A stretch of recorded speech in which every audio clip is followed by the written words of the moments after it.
Bienvenue dans les podcasts de Toss a Coin to a Writer, le podcast sur l'écriture avec un titre en anglais et un accent bien français. Je m'appelle Maeva Catalano, je suis autrice de romances et podcasteuse. J'adore interviewer les écrivains, mais ce mois-ci, ça se joue entre toi et moi. Que vous aimiez les fêtes de fin d'année ou non, pas de panique, on va surmonter ça ensemble. En décembre, on se retrouve en tête à tête, tous les jours jusqu'à Noël, pour parler de tout et de rien, mais surtout de lecture et d'écriture. Bonne écoute! Salut tout le monde, j'espère que vous allez bien. Bienvenue dans ce nouvel épisode des Podmas. Nous sommes à l'épisode 14. Je vous avoue, je commence un petit peu à fatiguer, mais je me dis que voilà, il reste une semaine, une grosse semaine, ça va le faire. Aujourd'hui, je voulais continuer dans les sujets légers. J'ai plein d'idées de sujets, mais voilà, quand on est un petit peu fatigué, j'ai pas envie de rentrer dans trop de détails et dans des trucs un petit peu lourds ou que j'ai vraiment besoin de développer dans le sens... j'ai hâte de vous faire un podmas ou un podcast sur pourquoi j'ai refusé 3 contrats d'édition, mes bonnes et mauvaises expériences en maison d'édition, etc. etc. Mais c'est vraiment des trucs qu'il faut que je fasse à tête reposée. Donc on verra dans la semaine comment ça évolue. Et si c'est pas durant ces podmas, ça pourrait être pendant des tête-à-tête, donc tout au long de l'année. Et peut-être... à une autre époque, hors podmas et hors tête-à-tête, je ne sais pas, nous en reparlerons. Donc, le sujet d'aujourd'hui, c'est les tropes. Les tropes que j'adore, que j'aime, et ceux que je déteste. On va essayer aujourd'hui, j'ai ma petite fiche, j'ai ma petite liste, mais justement de ne pas faire des trucs trop liste de courses, parce que ça va être un petit peu chiant, j'ose imaginer, à écouter pour vous. Déjà, on va définir ce que c'est un trope. Un trope, c'est un schéma narratif, pas forcément un cliché, mais un schéma narratif, une ligne conductrice qu'on retrouve dans des romans, mais également dans des séries. Je vais vous donner un exemple tout de suite. Un de mes préférés, c'est le fake dating, donc la fausse relation. Et vous l'avez par exemple dans un des livres dont je vous ai parlé hier par rapport à ces livres que j'aurais aimé écrire, qui est The Love Hypothesis de Ali Hazelwood. Voilà, il y a un des tropes qui est le fake dating ou le fake relationship, donc la fausse relation.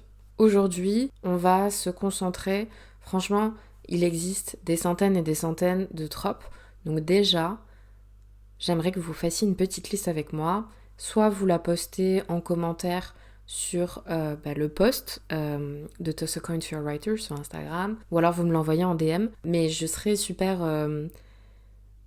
heureuse de lire ça, savoir si on aime les mêmes tropes, si on déteste les mêmes tropes, si on n'est pas du tout d'accord. Aujourd'hui, on va alterner, sur ma liste, j'ai des tropes un peu plus généraux, donc qui touchent par exemple la fantasy ou le fantastique, les genres de l'imaginaire, mais il y en a quand même pas mal qui sont issus de la romance, parce que c'est ce que je lis et ce que j'écris actuellement, mais ils sont aussi pluridisciplinaires. Par exemple, un autre trope que j'aime beaucoup, c'est les colocs.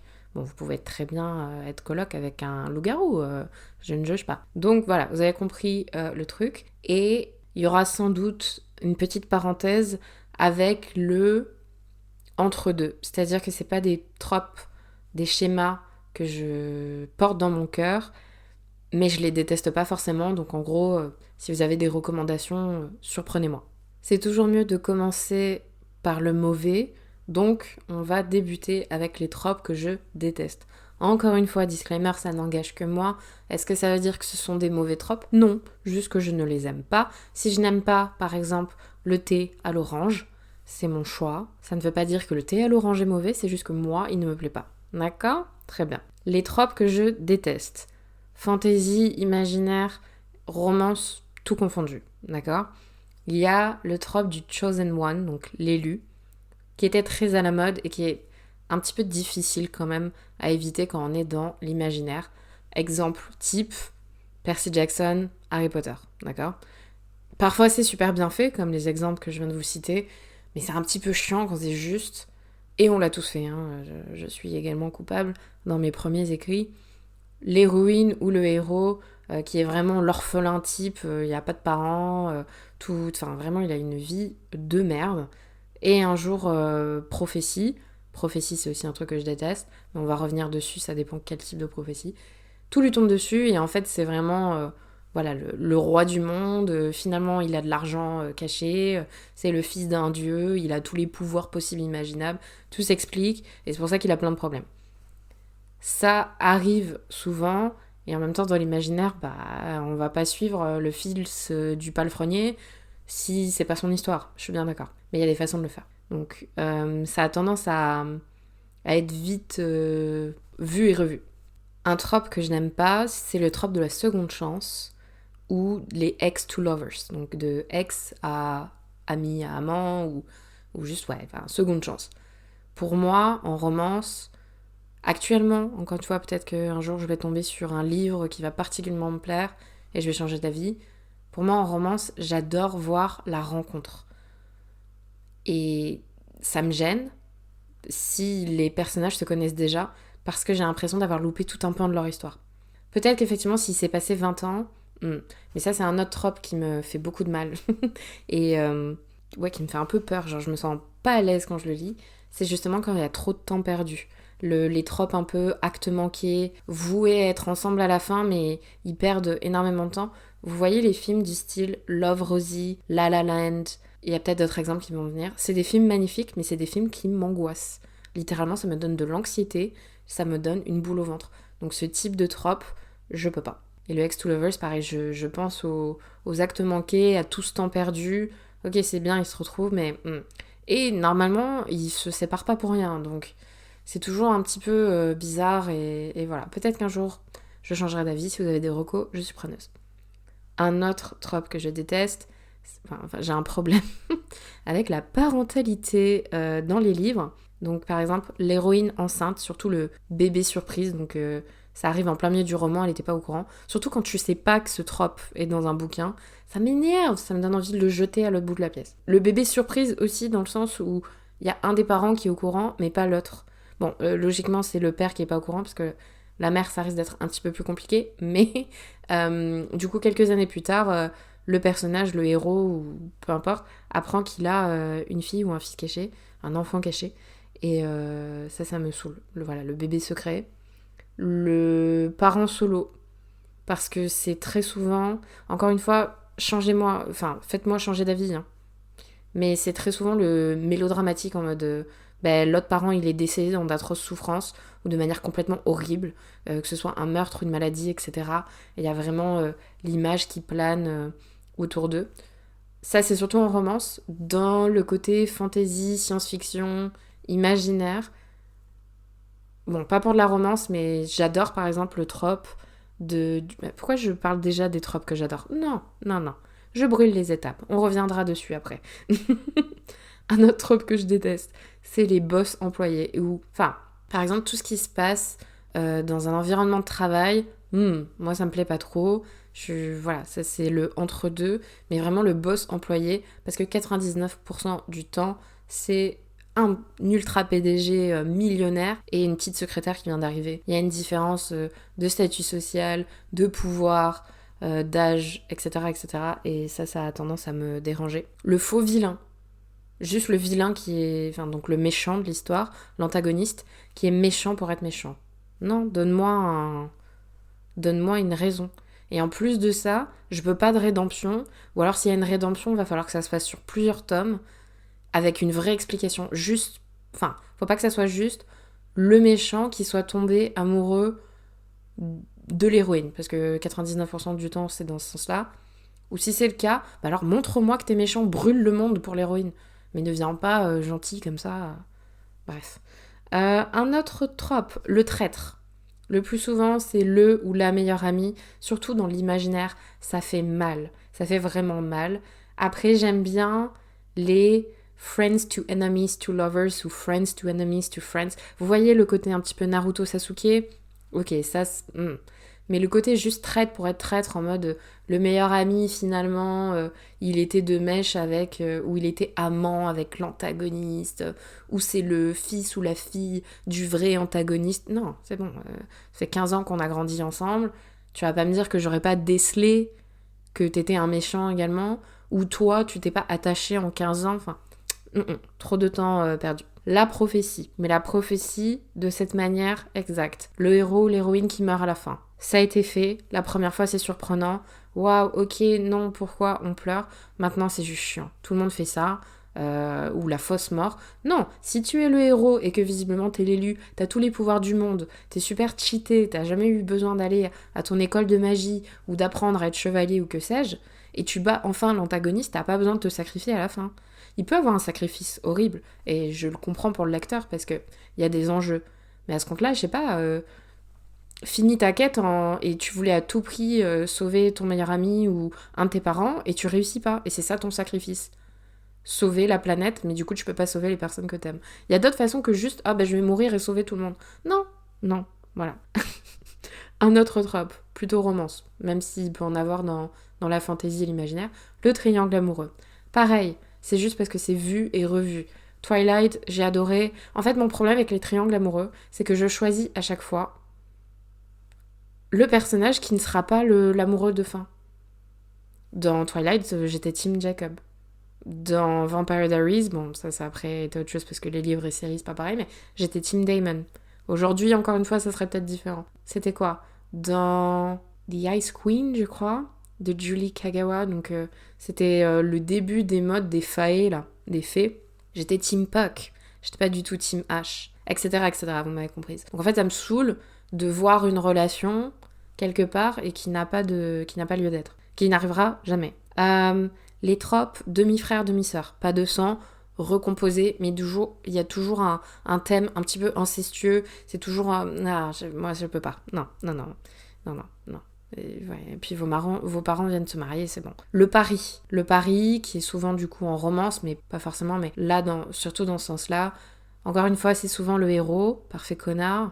Excusez-moi, aujourd'hui on y va, c'est le No Nuance November, comme on dit sur TikTok, mais en décembre. Pas de filtre, pas de tabou. Donc le héros qui a la cuisse légère, hein, comme on dit pour des héroïnes, on devrait le dire pour les héros aussi, qui prend un pari de séduire l'héroïne. Bien sûr, elle n'est pas du tout au courant. Quand c'est un pari entre deux, à la limite, celui qui tombe amoureux en premier, bon, Mais quand c'est vraiment un quiproquo où toute l'école, tout le campus est au courant, mais pas l'héroïne, et après, ça va aller montrer les draps tachés de sang quand le héros a fait l'héroïne a fait sa première fois du coup avec le héros expérimenté. Oui, after, c'est de toi que je parle. Non, je suis désolée, il n'y a aucune manière de romantiser ça. Ça me dégoûte. Voilà. Donc, justement, on y vient. Le connard qui est connard avec tout le monde, sauf l'héroïne, ou qui est connard d'ailleurs avec elle, mais après qui devient un petit agneau, un golden retriever, comme on dit. Et ça me saoule. Parce que, en fait, il y a quoi d'attirant ? On va revenir sur un entre-deux qui est les bad boys. Mais pour moi, il y a une différence entre bad boy et juste mec vulgaire et mec pas respectueux. On reviendra sur ça. Il y a le insta-love que je déteste, ou l'amour au premier regard. Enfin, dès que tu tombes sur la personne. Je peux comprendre l'attirance, mais juste le aimer, genre je suis amoureux du héros, de l'héroïne, en le voyant en un claquement de doigts au premier chapitre, je peux pas.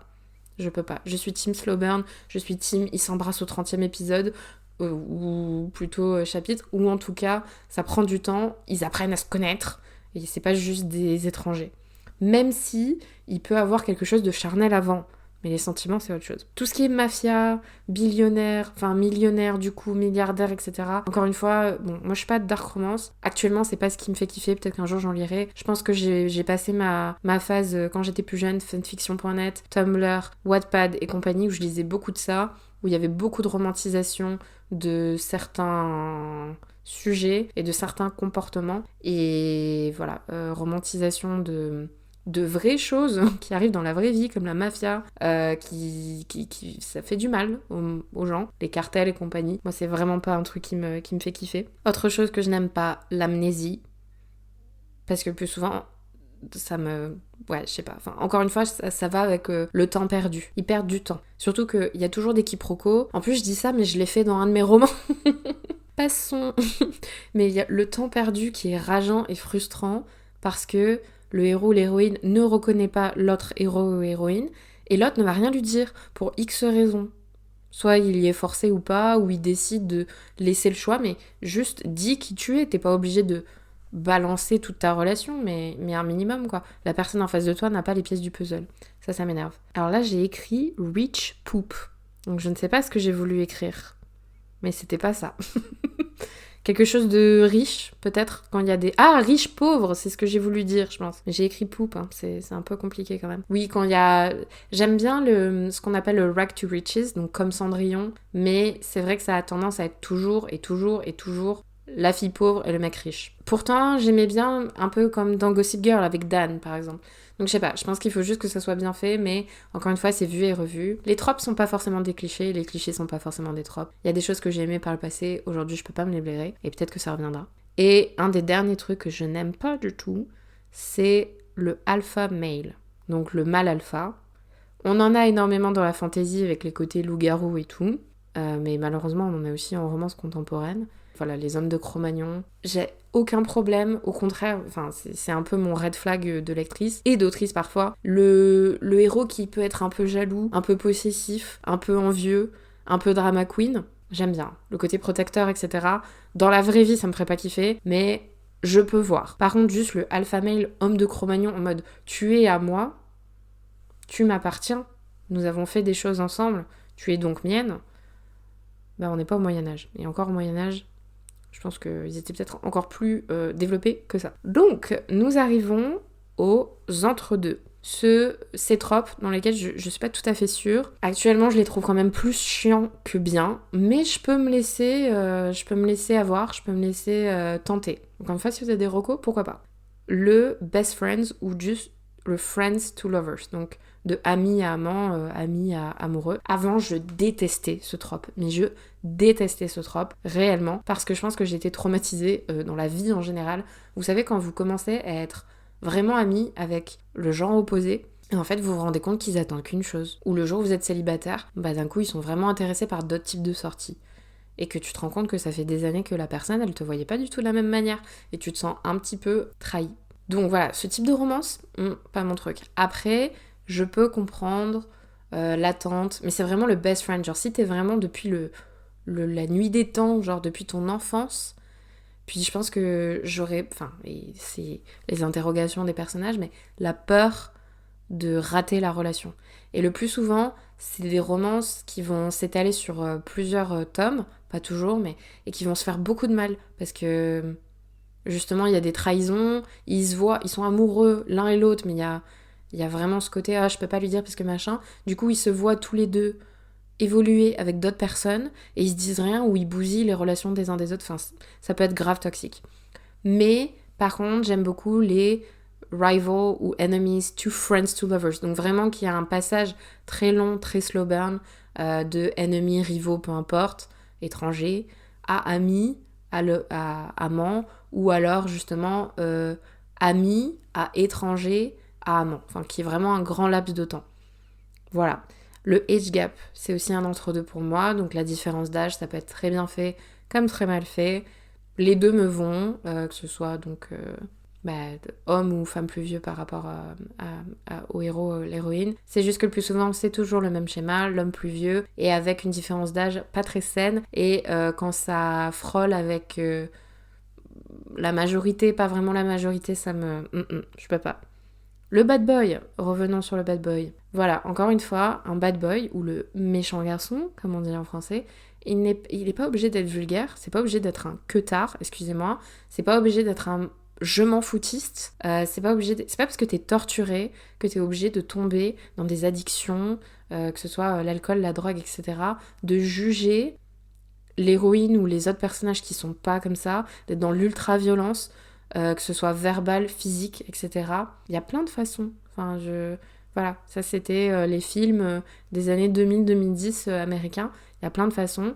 Oui, des fois ça fait kiffer. Oui, j'ai aimé à contresens sur Prime Video, je crois que c'est Prime Video, qui est donc adapté d'un livre qui lui-même est adapté d'une romance Wattpad espagnole. J'ai ultra kiffé, d'accord ? Ne me jugez pas. Mais en règle générale, ça me fait grincer des dents. Et pour moi, c'est pour ça que j'aime bien... Alors j'ai pas dit les nice guys, parce que les nice guys, ça a vraiment pris une autre tournure, une expression anglaise, donc idiomatique. Littéralement, ça veut dire le gentil garçon, mais en fait, c'est le faux gentil garçon. C'est le gentil garçon intéressé, qui n'est plus du tout gentil une fois que tu le recales, ou que tu le friendzone avec grands guillemets, parce que ça aussi, c'est une autre expression qui est un peu compliquée, on va dire. Donc vraiment les good guys. Moi je suis pour les good guys, vraiment les mecs gentils, respectueux, mais qui sont aussi torturés, qui sont aussi... oui, ils peuvent aussi avoir des tatouages, oui, ils peuvent aussi fumer. Ben Walker de Secret Love Song, c'est toi que je regarde actuellement. Ils sont pas parfaits, mais ils restent quand même juste des bons gars, quoi. Ils font pas toujours le bien, mais en tout cas ils ont des bonnes intentions. Voilà. Un autre entre-deux, le côté célébrité, encore une fois, Secret Love Song. En fait, je pense que j'ai un problème avec certains tropes, mais il faut que j'écrive dessus pour que ça aille mieux. Donc la célébrité, il y a un problème de pouvoir, il y a un grand écart avec le côté richesse entre le héros et l'héroïne, d'un côté comme de l'autre. Donc voilà, je suis pas sûre. Le côté aussi royal, donc les rois, reines, prince caché, le côté pen pal, donc les correspondants, quand c'est vraiment un truc épistolaire, faut que ça soit bien fait. J'aime pas quand c'est caché aussi, quand il y a l'identité secrète, que l'un sait qui est correspondant 1, mais correspondant 1 ne sait pas qui est correspondant 2, et ils se connaissent dans la vraie vie, mais voilà, le côté quiproquo, ça me... Genre, vous perdez du temps, et genre, il y a trop de mensonges. J'aime pas ça. Le polyamour, ou ce qu'on appelle le harem ou reverse harem. Donc quand il y a une fille et 15 gars, là, j'exagère un peu, mais entre 3 à 4, ou l'inverse, mais ça a la cote en ce moment.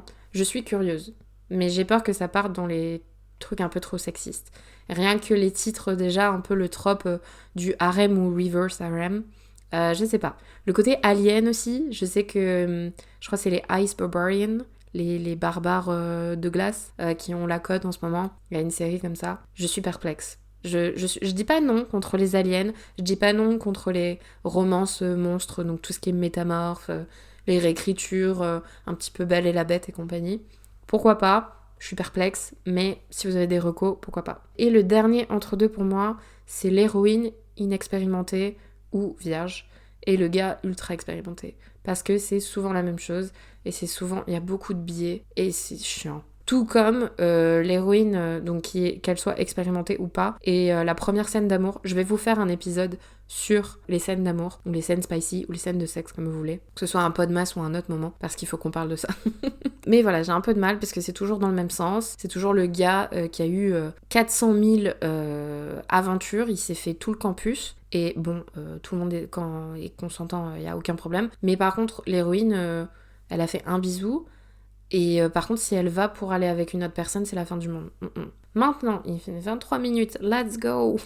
On part vers les tropes que j'adore. Qui peuvent changer. Peut-être que je refais cet épisode dans un an et je vais vous dire non, en fait, j'en ai trop lu et c'est chiant. Alors, le fake dating, comme je disais, les fausses relations, les non-dits, mais c'est des bons non-dits, tu sens le rapprochement. C'est toujours non, je peux pas tomber amoureux de cette personne. Et en fait, si. Et ce que j'adore, c'est surtout quand t'as le double point de vue et que tu vois l'un comme l'autre qui commence à vraiment s'aimer et que t'as toujours ces petits moments en mode ça va se passer, ça va se passer, ça va se passer, mais il y a quelque chose qui leur empêche. Et quand ils réalisent qu'ils font pas semblant et qu'ils les aiment vraiment, surtout quand c'était presque du enemy to lovers avec le fake dating au milieu, mais c'est pépite. Le roommate to lovers, donc coloc, tout simplement. Je suis pas du tout en train de citer les tropes de mon manuscrit actuel. Les colocs, j'aime trop parce que pareil, c'est les non-dits, ça a un côté avec l'amitié. Et un autre trope que j'adore qui est la proximité forcée. Donc ça peut être dans un appart, ça peut être par exemple, t'es coincé dans un ascenseur ensemble. Bon, claustro, je peux comprendre, mais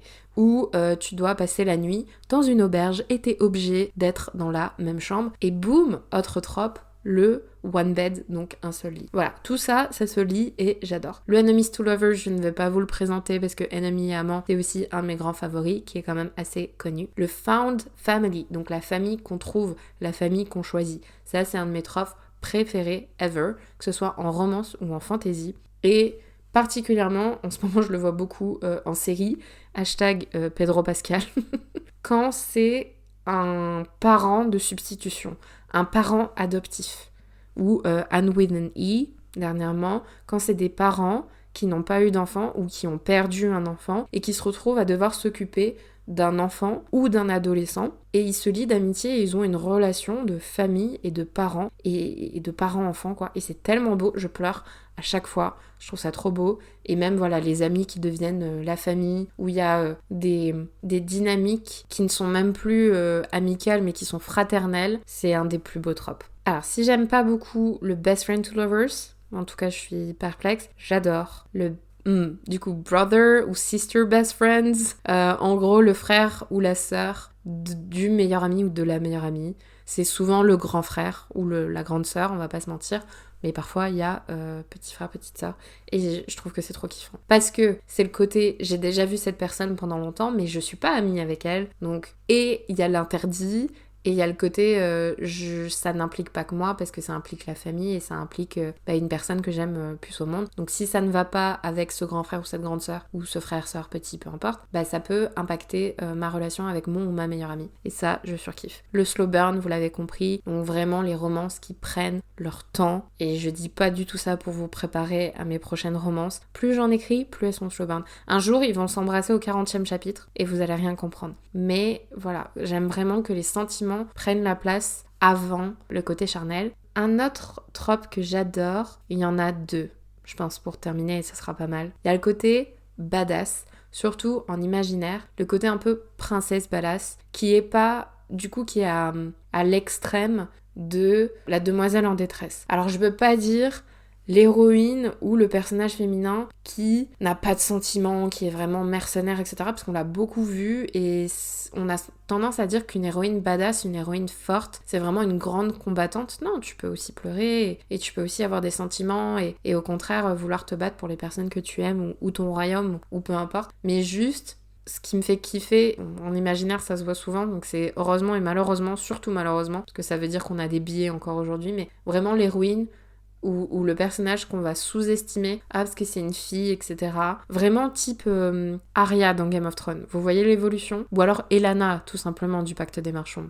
Où c'est en mode, non, elle est toute fine ou elle est toute petite, et en fait elle peut dégommer une pièce entière. Et ça c'est toujours jouissif de lire ça en mode vas-y. Dégomme-les un à un, ma chérie, je regarde, je prends note, j'adore. Et un des derniers tropes que j'adore, en tout cas, dernier trope qu'on va parler aujourd'hui, c'est le trope du Grumpy Sunshine. Donc en gros, qui est également appelé Black Cat Golden Retriever. Donc c'est le chat noir, vraiment le personnage, héroïne comme héros, qui a la tête dans les nuages, mais des nuages de pluie, d'accord ? Qui est jamais content, qui sourit très peu, qui est peu aimable, qui est une personne de peu de mots. Mais du coup, quand il y a ce petit sourire par rapport à l'autre héros ou héroïne, je trouve que c'est magique.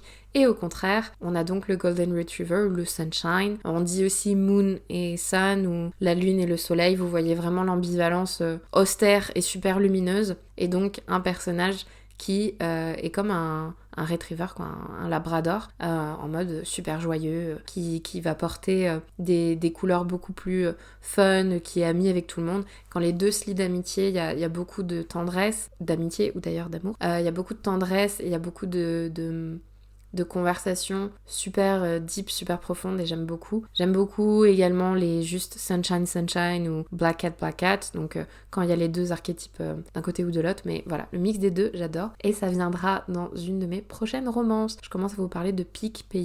Voilà, gardez ça en tête, ça peut servir. Et si j'avais un exemple parfait, ça serait Raven ou Raven si vous voulez, et Beast Boy des Teen Titans. Donc les Teen Titans, vous avez dû voir les séries animées, et il y a également des BD. Voilà, pour moi c'est l'exemple parfait de ce type de relation. Nous sommes à 30 minutes, je crois qu'on a battu le record, ça y est. Je pensais que le fait que ce soit une liste, ça allait être plus court. Donc mon moi futur qui va faire le montage, en tout cas qui va réécrire et enlever toutes mes petites respirations et tous mes même si j'en laisse de temps en temps, va me maudire, mais c'est pas grave, j'aurai le temps de faire mes petits visuels. Je vous laisse pour aujourd'hui, n'hésitez pas à me faire votre propre liste, envoyez-la moi et on se retrouve demain pour un nouvel épisode. N'hésitez pas, surtout si vous avez un sujet que vous voulez que je couvre, je suis toujours preneuse. Voilà, salut! Merci encore d'avoir écouté cet épisode de Toss a Coin to Your Writer. N'hésitez pas à laisser des petites étoiles ou un commentaire d'ailleurs sur votre plateforme de prédilection comme Spotify, Apple, Deezer ou autre, et de m'envoyer une capture d'écran sur Instagram à Maeva Catalano ou à Toss a Coin to Your Writer. Je vous mettrai les liens en description. Je tire au sort une personne toutes les semaines de décembre pour gagner un de mes livres. Bonne chance et on se retrouve demain pour un nouvel épisode. Salut!